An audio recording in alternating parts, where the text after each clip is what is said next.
Ready? So as we all recognize, gun violence continues to plague Kansas City, and this past weekend was no different. We come together today to share a few distinct and clear messages. First, that all agencies in Kansas City are working together to address our gun violence challenges. The police department, our county prosecutors, led by Jackson County Prosecutor Gene Peters Baker, and the city of Kansas City. As we have for some time, we look at several principles on how we can fight violent crime: prevention, intervention, and enforcement.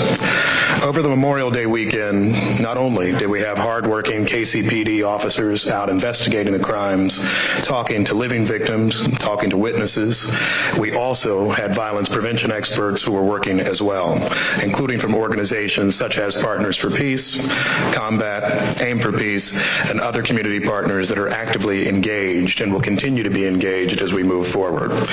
On the prevention side, we are working in every community of Kansas City to make sure that young people know that there are alternatives to violent crime, to make sure that we have invested in substantial activity throughout the summer, including programs such as Mayor's Night Hoops, including internship programs through the city, and more than anything, engagement with community leaders. A few events that I'd like to note in particular include an Oak Park Neighborhood Association resource fair that will be held on Prospect Avenue between 34th and 35th Street. As you've likely heard, we have been challenged so far this year at 35th and Prospect with a number of different shootings and other activities. This block party taking place on Friday, June 2nd from 5 to 8 p.m. at 34th and Prospect will allow us an opportunity to have engagement both with officers, with community leaders, neighborhood leaders like Pat Clark and others to make sure that people know that there is an alternative and that we are out there and that we are working to help prevent violent crime in our community right now. In addition, the Kansas City Police Department will hold an old school block party in South Kansas City in the Ruskin Heights neighborhood on Saturday, June 10th from 12 to 3 p.m. That will take place at Sycamore Park. The areas that we have chosen are on purpose. That is so that people know that whether you're in South Kansas City in Midtown, the East Side, elsewhere in our city, that we are fighting and that we are working to make sure that we will have violence prevention specialists and violence intervention specialists everywhere we go. This group has been in front of you a few times, and there are a few reasons for that. One, we will never stop working to build a safer city. Occasionally we get asked a question and they'll say, well, you've announced other ideas, you've taken other efforts. Well, here's the thing. We won't give up. We will not give up until Kansas City is a safer city. And right now, we have a whole lot of people working to make sure Kansas City can become a safer city. Let me say this about the police department. And yesterday I got to experience some of the work that they're doing in connection with this. There have been people at the Kansas City Police Department who have been working nonstop through the weekend and through the week to make sure that we can find those who are the suspects for these crimes, to make sure that we can track down and keep people safe who may be at a risk for retaliation. And our officers of the Kansas City Police Department are working closely, nonstop, with community actors in their community engagement division, our social worker program at KCPD, but also those in the Partnership for Peace program and other community advocates to make sure that we have people talking to everyone who has been touched by violent crime. That includes parents of crime victims, associates, families, and beyond. We will not give up, and we will never give up on making a safer community. We recognize that I've now talked about for 4 years that this city faces an epidemic of gun violence and of violent crime. We will continue to address it, and we will continue to fight it each and every day. One way that I think we are doing better today than perhaps we have done in the past is that everybody is working together and on the same page in how we can do better. A leader in that is someone who has been at this for a little longer than my chief and I, but somebody who continues to be a strong leader in how we can make sure that we're finding justice for victims and find peace in more of our neighborhoods. And that's our Jackson County Prosecutor, Gene Peters Baker. Thank you. Good morning, everybody. I'm going to be brief this morning. What the mayor just reiterated about us, those standing around this podium, is that we acknowledge it was a very hard weekend for Kansas City. There was a lot of violence over this weekend. And while that pains us and and hurts our hearts as it does yours. We are not giving up. So that's what I'm going to ask each of you. Don't give up. Please don't give up. Please don't give up, because the community that needs us really needs you not to give up on them too. So sometimes, when you're talking about violence, it is so dire. It's so extreme that someone's life is taken. That sometimes we can go to the extremes on what we do and how we respond. So the three of us, along with multiple community partners, are going to continue to engage in this and engage again and keep engaging. We won't give up as long as you don't. And I will say, one of the things I wanted to talk about today is custom notifications. That is something that this city started engaging in a number of years ago. We fell off from doing it. A custom notification is simply a lot of what it sounds like. It is a multidisciplinary team that goes to the home of someone that we believe is engaged in violence. Sometimes we'll engage that individual's family members as well. Whoever's willing to talk to us, we're willing to talk to them. And I want to give you just some of the messages that we give when we go on these custom notifications, the messages that I give when I am lucky enough to go out on those events. The first is pretty simple and basic, but shooting people, it's wrong. It's wrong. It always will be. We let people know why they're on our radar, that we didn't come to anybody's home by mistake, that they didn't find their, this multidisciplinary team of a prosecutor and police and community members on their doorstep by mistake. And that we remind them that there will be consequences. There'll be consequences if the shooting doesn't stop immediately. But beyond telling them that we want the violence to stop, we also tell them this: we need you. We need you. We need you alive. We need you out of prison, and we want you to succeed. I want to say that again because it's so important. The folks that we're talking about, we need them in this community. We need them alive, out of prison, and we want them to succeed. We also say we want our whole community to flourish, and we want them to be a part of it. We want them to be a safe part of it, but we also let them know what we know about them means they're standing in the way of that progress, and we cannot sit back and allow that to happen.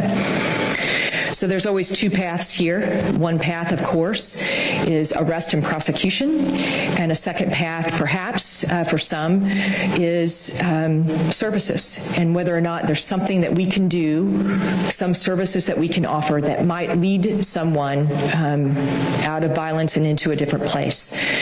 So we are trying all such things that we know to do to keep this city safe. Everything's on the table to keep the city safe. So I'm grateful to be here with my mayor, my police chief, and mostly I want all of you to know, while we carry heavy hearts from all the violence that occurred over the weekend, the constant updates that each one of us received over the weekend, sometimes it was hour by hour, we are not giving up. We are not giving up. We're in this, we're in it together, and we're here for the same mission, and that is to make this city safe for everyone, for everyone. And with that, I'm going to turn it over to my police chief, Stacey Graves. 51, 59, 42, 19, 24, 33. The ages of our most recent homicide victims, and yet another homicide victim this morning. Since Sunday morning, Kansas City, we've responded to 7 homicide scenes, 7 victims in our city in 72 hours. 7 families in our city have been changed forever. This is a call for action. Our department will continue to show up, but we need the community's help. We will continue to investigate every single homicide case. In fact, we've made investigative arrests and served search warrants in several of these recent cases. But we need the community's help. Not only is it the right thing to do, you can earn a $25,000 cash reward while remaining anonymous for simply sharing the information you have with the TIPS hotline. I would ask you to put yourself in the shoes of these victims' families, and what would you want someone to do for your loved one? We also have plans to work with our federal partners on larger initiatives in the coming months to assist us as we continue to see the violence rise in Kansas City. The Kansas City, Missouri Police Department welcomes any partnership or assistance that will reduce violence in our city and increase safety on our streets. And I'll be brief as well. This is a call to action. Together, I know we can make Kansas City safer. Questions? Mr. Mayor, one question. I'm very pleased that we implemented the reward of up to $25,000 for information leading to the arrest of violent charges and homicide. As you know, we got that idea from Omaha, and it certainly has worked. I remember a shooting at 7-Eleven that I go to, at 107th and Blue Ridge. Right after that was implemented, and tips came in, and they apprehended the suspect, and he still had the blood-splattered shirt on that he wore when he killed the victim. So it does work. But a lot of people are worried that even though it's anonymous, the perpetrator will figure out who talked. And they're scared to come forward. And as you know, the city recently adopted a pretrial witness relocation program and funded it, and the state passed one in late 2020, and it's funded again for this fiscal year. So I wonder if maybe on the press releases that your media unit sends out about the $25,000 reward in homicides, if they could add like 5 words, pretrial witness protection is available, because I think that might help people come forward and feel safe in doing so. Yes, so for those of you who may not be completely familiar with what Mr. Sharp is saying, the city, and I don't want to speak for the city, but there was a city ordinance that was passed earlier this year offering funds to be available for witness relocation and other witness services. In addition to that, the Kansas City, Missouri Police Department does have access to funds provided by the state of Missouri that is also used for different types of assistance to victims and witnesses of violent crime. That include everything from witness relocation to even assisting with something like changing the locks on doors. So we do have some of those funds available to assist, and we do actively use those. Other questions? So we can let people know. Absolutely. We will do that. Chief, were there any commonalities that you saw in any of the homicides, not in terms of a pattern, but any commonalities were, family gatherings or people trying to settle scores, or whether Each one of these are different, and even with the inclusion of the homicide in the Northland, they're happening all throughout our city in various circumstances, and as I said earlier, in varying age ranges. Some of them are conflicts. And that is one problem in our city, that a lot of our Kansas Cityans are resorting to violence to settle conflicts, and we have got to change that. Any other questions? How hopeful are you guys about some of these new initiatives like KC 360 affecting change sooner rather than later? I know these programs often take time. And when can we start seeing results of that? Well, a few different thoughts with that. First, I think we are already seeing results with several of our programs. When we look at our Partnership for Peace program, they are out doing clear prevention and intervention work. To the last question, a lot of our conflicts are sometimes beefs that have just started anew, but often they're retaliation for a past offense and people going back and forth. So it doesn't sound too kind of pie in the sky. What we are doing in many situations is somebody somebody who may get shot, right? Somebody who's been engaged in something, we are letting them know there is another path. And instead of actually just staying in the same game, staying on the same streets, waiting for somebody to catch up with you, we have a pathway that is an alternative. And to Mr. Sharp's question from before, that alternative can be, we can try to get you relocated somewhere. We can try to get you resources. If you're saying, well, heck, I need to go to this one spot every day because that's where my job is, or that's where the person who watches my kids are, we can try to find those alternatives for you.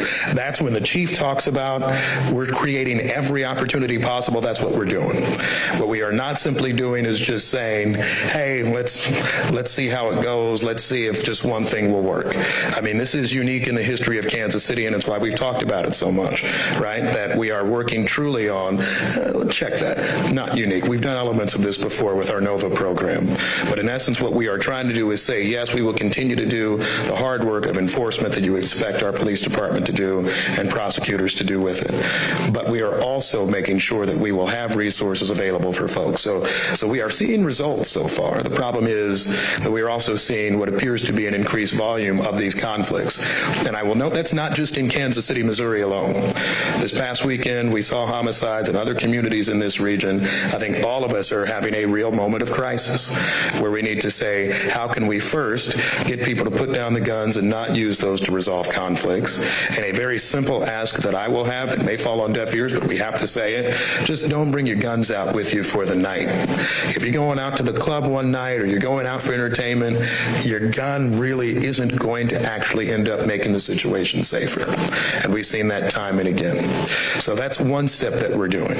Another step we're trying to do is instead of telling people, just talk to us, just trust us, just believe us, we're saying we are here to help you in the ways that we can do that. We have resources to help you. For once, we have funding actually to help you, and the many community organizations that are doing this work. I know there are people that have been on the streets for decades now and saying, I'm going to try to find an alternative for you. Part of the reason the city has invested more in this, and Jackson County continues to through combat, is to say that we know that things can be challenging if, for example, you need lights replaced somewhere, or locks on your door, or need to go somewhere for a few weeks. But we're making that trust for you, and we're making contacts in more situations. So I'm optimistic, but I think, as you've heard both the prosecutor and the police chief say, we're going to keep working because people's lives are too important. There are a lot of good things going on in Kansas City right now, but this cannot be the city that it needs to become if we continue to have this horrible violence in our city, not just each weekend, but increasingly each and every day. And that's why we have this many efforts that are invested in it. Chief, you mentioned a call to action. What exactly do you mean by that? Could you elaborate on that, please? Yes, for Kansas City to come together to stop violent crime, and a call to action also to those in our community who may know something about some of these homicides, to either call the TIPS hotline or call police. That way we can help solve these crimes and get violent offenders off the street. Is there a question over here? A couple of weeks ago, you had a press conference with a lot of individuals and announced this effort. So far, what is your assessment of how that is working? It appears that, we had a massive uptick in violence in the past few weeks. What does that do for the citywide violence reduction? I think that this reinforces our efforts in moving forward and continuing to work hard in Kansas City to try to curb violent crime. Guys, we can take two more. Pat? Mayor. Chief, what do you say to a black community that is responsible for 85% of our homicides? You know what I'm saying? I'm talking about the one that know the killers as well as the victims before it happens. You know, what do you say to them? Because we're pretty much the reason why we are here anyway. You know, it's happening, and we know this stuff is happening before it happens. So what do you say, man? Because most people blame the police, slow response, but the police didn't shoot anybody. You know what I'm saying? They blame the police because when they get to the crime scene, I can't go into the house. You know, these are things and conversations that we need to have because people just don't understand, especially when you go through it, you're going through it, when you get that call that your baby has been shot, and you get there and you want to go see him, but you know, So, Yeah, I mean, I think I would say this directly, not just to the black community, but to any community, right? Our goal needs to be to save lives.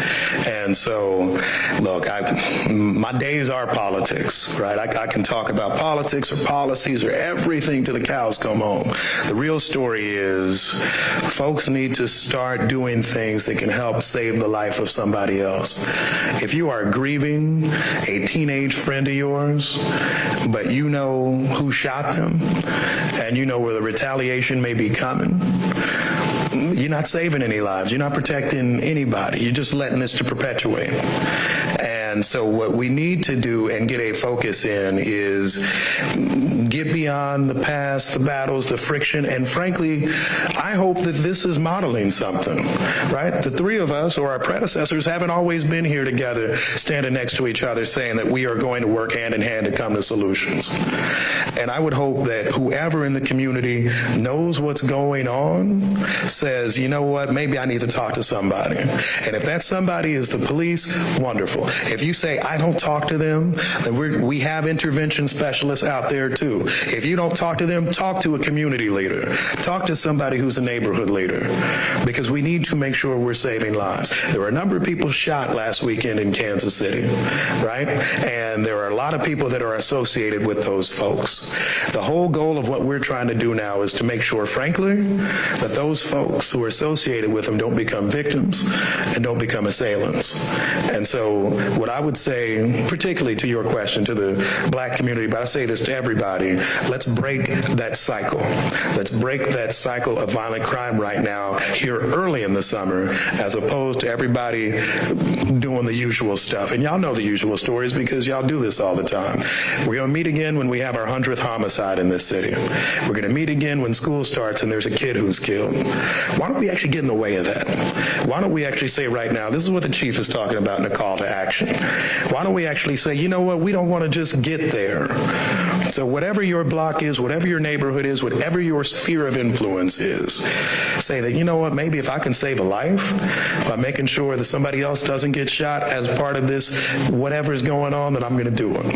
If I can save a life by making sure I'm not escalating and bringing my gun out for a night out, then I'm going to do it. And if I can save a life, and this goes to everyone in this city, in this region, if I can save a life by actually locking up and securing my firearm so that when I get robbed, it isn't being used in a crime down the line, then I'm going to do it. Last one, guys. I know. What can we do? If anybody that's from the community, because it takes somebody from the community to really bring the community together. How will we go about getting the police department to help the community come up with things to stop violence? Because it has to be a partnership between the community and the police to really stop this. I agree, but I really think that it's going to take a whole citywide approach to violent crime, which is what we talked about 2 weeks ago. But the police department stands ready. In fact, you have Major Kari Thompson standing right behind you, and we're here. We show up. You see us at community events. You see us out on the street. We're here day in and day out trying to make Kansas City safer. So just when you see us, come talk to us. Come talk to us. Talk to us about what you have going on in your neighborhood. Talk to us about somebody who may be having a conflict. Maybe we can bring our partners in and intervene and possibly save a life. Can I say one thing on that too? Sometimes, and this kind of goes to the community point, right? Sometimes people think about the police from either what their past interactions are, from whatever history they have is. I did a ride-along with two officers a few weeks ago, both of whom under the age of 25.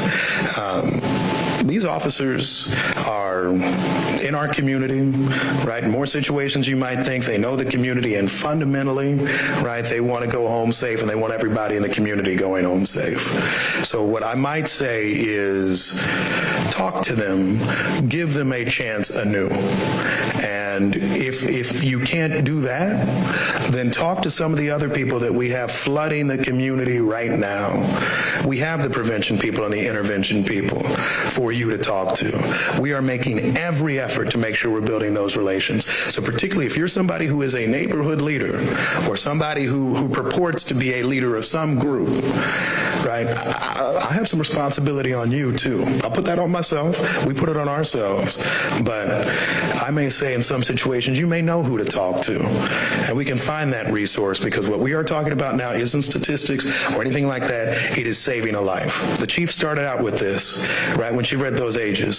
So there is an 18 or 19-year-old who's got a family, who's got a mother, who's got all these other folks that are grieving today, right? Why don't we make sure that there's not another one 2 days from now, 5 days from now? And that's what the call to action is all about. Thank you. Thanks, everybody.